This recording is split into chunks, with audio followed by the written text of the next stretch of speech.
Herbes de Provence is a French blend of herbs that includes thyme, basil, rosemary, tarragon, savory, marjoram, oregano, bay leaf, and a touch of lavender is added to the North American products. All these herbs are strong and combine to form a beautiful, aromatic, and complex flavorful spice. Herbes de Provence can be used with any meat or fish, and tonight I'm making a delicious one-pan chicken meal. I have 5 bone-in, skin-on chicken thighs that I cleaned, trimmed, and dried. I'm seasoning both sides with salt and black pepper and a sprinkle of herbes de Provence. In my oven-proof skillet on medium-high heat, I'm adding in about a 1/4 cup of oil to coat the bottom. I'm using vegetable oil.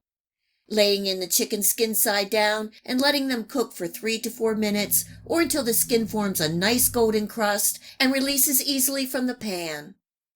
Flip the chicken over and let it cook for another 2 minutes and then remove from the pan and set to the side.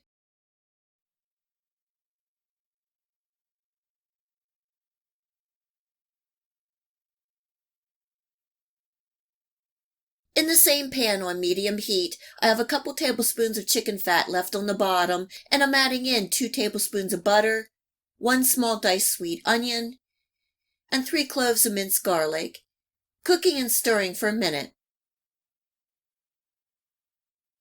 This is 3 tablespoons of flour, cooking and stirring until the flour is incorporated. The flour is going to help keep the sauce thickened or tight as the chicken and vegetables cook.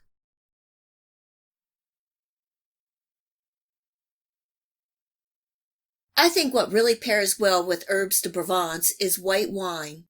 Combined, they both add a richness and comfort to this chicken dinner. Adding in a 1/3 cup of white wine and 1 cup of chicken broth. Giving that a good stir, making sure they get all the tidbits up off the bottom and bringing up to a simmer. You can see the sauce thicken. Adding in 1 tablespoon of Dijon mustard and stirring. Seasoning with salt and black pepper, 1 teaspoon of herbes de Provence, and 1/2 teaspoon of thyme. Giving that a good stir and turning off my heat. I have my oven preheating to 350 degrees Fahrenheit. This is 4 medium peeled and cubed russet potatoes, and 1½ cups of mini-cut carrots. You want them similar size and bite-sized pieces. Giving that a good stir to coat the vegetables. Now I'm placing in my chicken skin side up. Covering, and the chicken is going in the oven for 30 to 40 minutes or until the chicken is done and the potatoes and carrots are tender. I like the internal temp of the chicken to be 190 to 200, which is fall off the bone tender.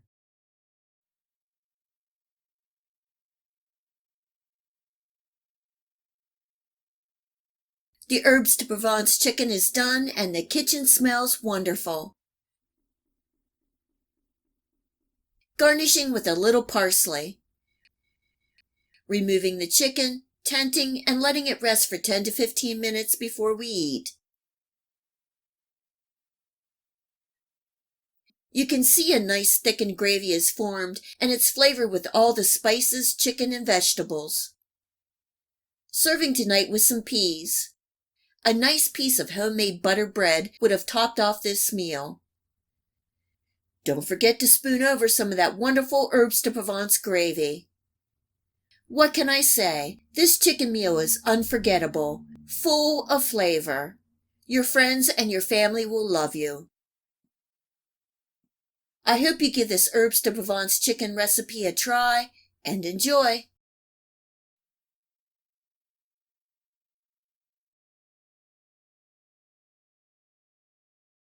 This chicken and butter bean recipe is so good and makes for a great Sunday dinner. The chicken is tender and the beans are buttery soft good. The great part is that you can make this all in one pan. I have 6 bone-in, skin-on chicken thighs that I cleaned and trimmed. You all know that I'm a chicken thigh fan. The thighs are full of flavor and cook evenly. I'm seasoning both sides with some salt and white pepper, and you can use black pepper. I'm using an oven-proof pan because the chicken will finish cooking in the oven. On medium-high heat, I added enough oil to coat the bottom and placed in my chicken thighs skin side down. I'm letting the chicken cook for 3 to 4 minutes or until a nice brown crust forms and the chicken releases from the pan, and then I'm flipping over and cooking for another 2 to 3 minutes.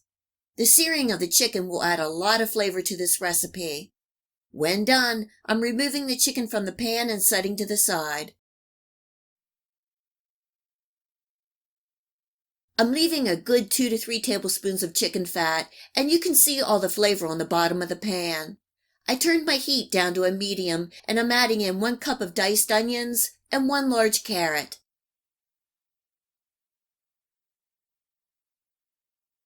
Cooking and stirring for 2 to 3 minutes, and then I'm adding in 1 8-ounce package of sliced mushrooms.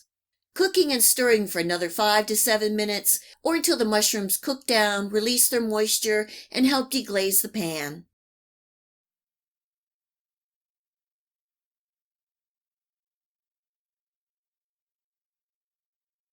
Seasoning with a little more salt and pepper, and 4 large cloves of minced garlic. Cooking and stirring for a minute.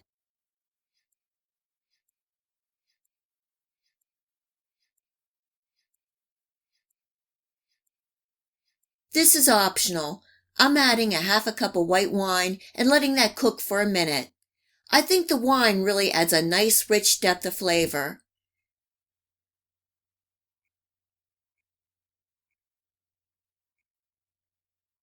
This is 1 1/4 cup of chicken broth, giving that a good stir.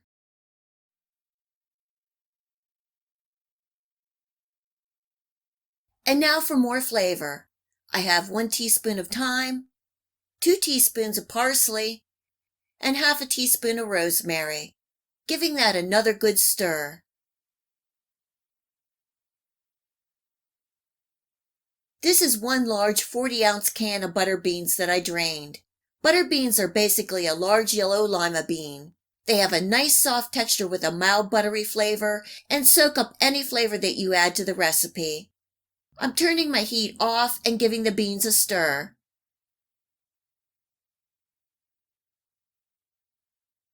Adding the chicken thighs back into the pan, skin side up, giving them a nestle down into the beans. This is going into a preheated 400-degree Fahrenheit oven, uncovered, for 30 minutes or until the chicken is done. I like the internal temp to be around 190 degrees, so the meat is fall off the bone tender. The chicken and butter beans are done and smelling good. I'm removing the chicken, covering, and letting it rest for 10 minutes. The beans are tender, and you can see the wonderful herby sauce it produced. You can serve the chicken and butter beans with rice to soak up some of the juice, or serve with a good slice of bread or corn muffin. Just make sure you spoon some of that wonderful sauce over the chicken. This chicken and butter bean meal is easy and comforting. Great on the budget and will feed a hungry family. I hope you give this 1-pan chicken and butter bean recipe a try and enjoy. If you like this video recipe, please hit the like and subscribe button. Remember to hit the bell next to the subscribe to make sure that you get my future video recipes.